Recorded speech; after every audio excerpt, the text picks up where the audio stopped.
Sejauh mana kemudian Bea Cukai akan berbenah setelah diancam Menko Purbaya? Lalu apa dampaknya jika Bea Cukai dibekukan?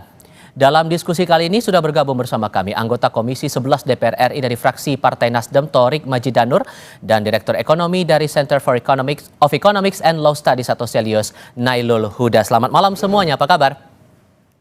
Selamat malam, Mas. Terima kasih Alhamdulillah sehat. semuanya sudah bergabung bersama kami malam hari ini.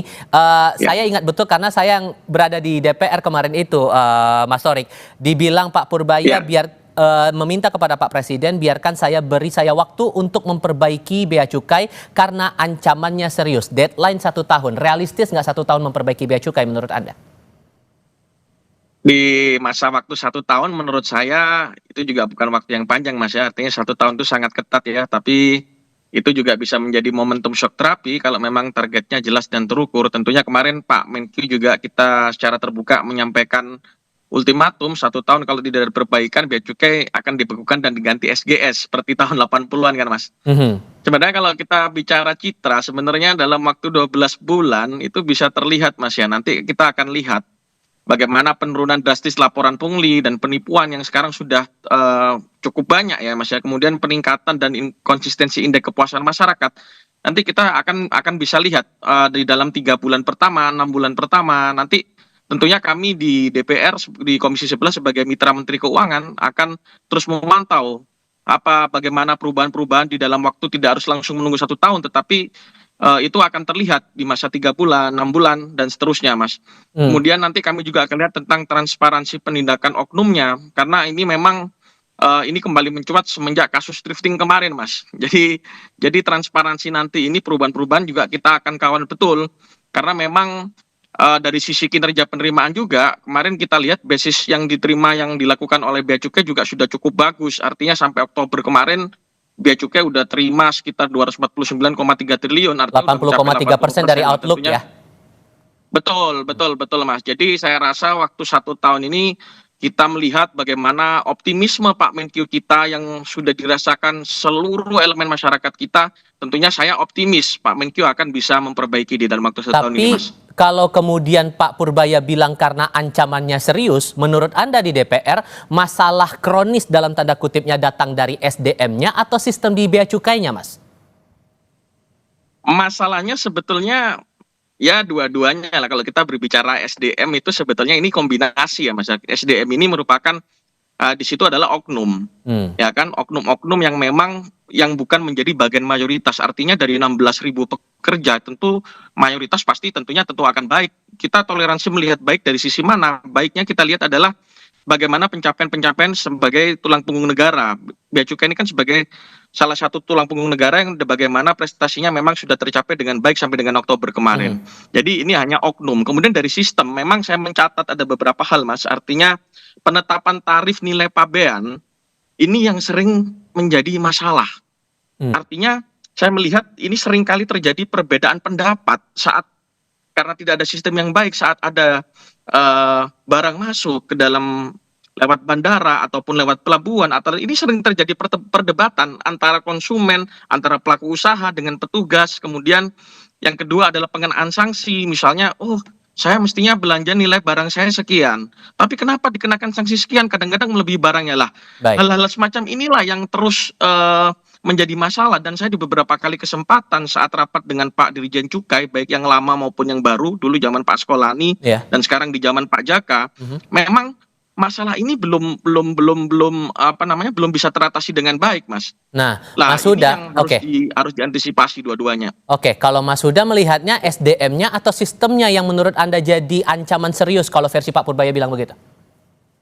Ya, kalau sistemnya yang baik, tentu SDM ketika buruk itu akan bisa diminimalisir, Mas Tifal. Tapi kalau kita lihat sebenarnya ini kan masalah ini kan sudah cukup lama ya. Kita melihat masalah yang ada di Bea Cukai ini sering terjadi, tiap tahunnya pasti ada terjadi. Dan kalau kita lihat, Mas Tifal, ini kan kalau tadi terkait Mas Thorik menyampaikan terkait dengan thrifting. Kalau kita lihat kemarin juga sebelum rame-rame ini kan Pak Purbaya itu menyampaikan dan mensidak di Surabaya itu terkait dengan temuan under invoicing. Dan under invoicing ini sudah lama terjadi gitu kan. Dan memang kalau kita lihat data dari yang dilaporkan oleh pihak China misalkan dengan yang dilaporkan oleh pihak kita itu terjadi ada selisih gitu kan.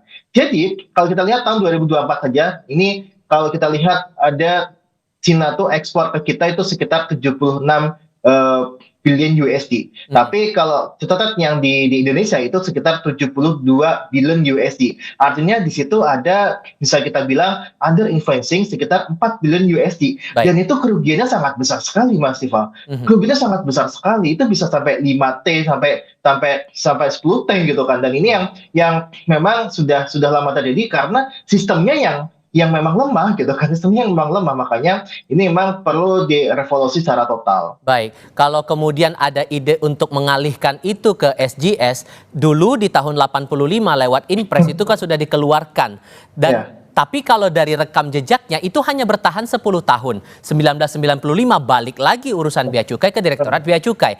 Kalau belajar dari sejarahnya, berarti SGS ini efektif atau tidak untuk meningkatkan lagi penerimaan negara atau malah kebalikannya? Kita bahas sebentar lagi, jangan kemana-mana.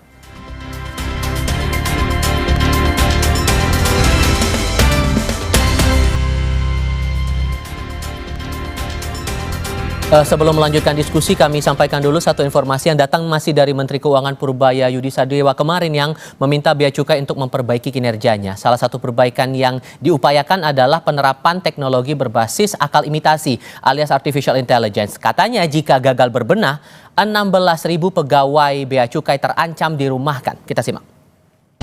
Jadi sekarang bea cukai, orang-orang bea cukai mengerti betul ancaman yang mereka hadapin.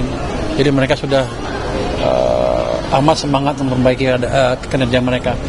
Dan kita sudah mulai terapkan AI di stasiun-stasiun bea cukai. Jadi nanti under invoicing akan cepat terdeteksi sambil kita perbaiki yang lain. Supaya aturan baru dari desa. Karena gini saya bilang, kalau kita gagal memperbaiki nanti 16.000 orang pegawai bea cukai dirumahkan. Jadi mereka orang bea cukai pintar-pintar dan siap untuk merubah keadaan. Mas Huda, dari track record kita dulu saat pernah mengalihkan bea cukai ke dua lembaga waktu itu, ke PT Surveyor Indonesia dan SGS, ini merujuk lagi dari Inpres nomor 4 tahun 1985, itu kan hanya bertahan 10 tahun. Kemudian 1995 balik lagi urusan kepabeanan ke Direktorat Jenderal Bea Cukai. Sehingga kalau belajar dari sejarahnya Mas Huda, masalah pengalihan ke SGS ini masih jadi solusi atau malah kebalikannya? Kita melihat ketika dialihkan, Mas Tifal, kalau kita lihat ya, dulu kasus bea cukai itu juga sangat kronis gitu kan. Ada under influencing, bahkan kalau kita lihat bisa, kalau kita ibaratkan ya, bea cukai itu adalah ladang basah gitu kan. Sehingga memang diperlukan pihak dari swasta untuk melakukan inspeksi ketika pre-shipment maupun pasca shipment. Jadi itu memang dilakukan oleh pihak swasta. Nah, tapi ini yang kita tawarkan adalah mungkin kita bisa mix di situ, Mas Tifal. Kita bisa mix tetap saja untuk kebijakan terkait dengan tarif, terkait dengan misalkan tadi kebijakan-kebijakan yang sifatnya itu diatur oleh negara, itu tetap diperlukan Dirjen Bea Cukai dalam ini beanya gitu ya. Nah, tapi satu sisi untuk yang misalkan teknisnya itu bisa diserahkan ke pihak swasta gitu kan. Dalam ini SGS untuk bisa memberikan apa? Memberikan efek kejut bagi pegawai bea cukai ini. Karena kalau kita lihat Pasifal dengan kemarin adanya under influencing, kemudian masih ada barang thrifting itu kan sebenarnya kan dilarang gitu kan, tapi masih bisa masuk dan tercatat secara resmi. Itu kan artinya ada permainan di situ. Makanya kalau kita lihat seharusnya memang ada efek kejut dari pemerintah yang disampaikan juga oleh Pak Purbaya gitu kan. Ketika ini masa tidak selesai, kita bisa ganti dengan SGS seperti tahun 85 gitu. Dan saya rasa itu bisa menjadi solusi, Mas Ival. Sehingga kalau Anda merujuk lagi dari ide Pak Purbaya kemarin itu, Anda menangkapnya dasarnya Mas Huda apakah sebatas karena citranya yang masih buruk di mata publik atau soal penerimaan negara yang belum maksimal? Ya, kalau penerimaan negara, kalau bisa saya lihat ya, itu tadi sampaikan juga sama Mas Torik bahwa secara umum bea cukai tetap positif gitu kan. Tapi kalau kita lihat sebenarnya dari sisi biayanya itu masih bisa ditingkatkan lagi. Tadi seperti saya sampaikan, ketika dari Cina saja kita tuh masih bisa menarik hingga 5 triliun di tahun 2024 ketika tidak terjadi under invoicing tadi. Nah, makanya ini yang kalau kita lihat bukan hanya citra ke masyarakat saja, tapi seharusnya juga diperbaiki dari sisi ya tadi minim under invoicing dan sebagainya. Karena masyarakat nggak tahu under invoicing gitu kan, yang tahu ya tentu dari Pak Purbaya ketika mereka lakukan sidak gitu kan. Itu pun kalau nggak melakukan sidak juga nggak tahu juga gitu. Nah, makanya ini perlu diperbaiki secara menyeluruh sistemnya yang memang membuat celah-celah SDM untuk melakukan kejahatan itu bisa tertutup. Oke, secara sederhana Mas Huda, singkat saja sebelum saya kasih ke Mas Torik. Kalau kemudian tidak ada upaya berbenah dan rencana pengalihan itu terjadi, maka dengan pengalihan itu apakah akan jadi jaminan bahwa bea cukai sistem kepabeanan kita bakal benar-benar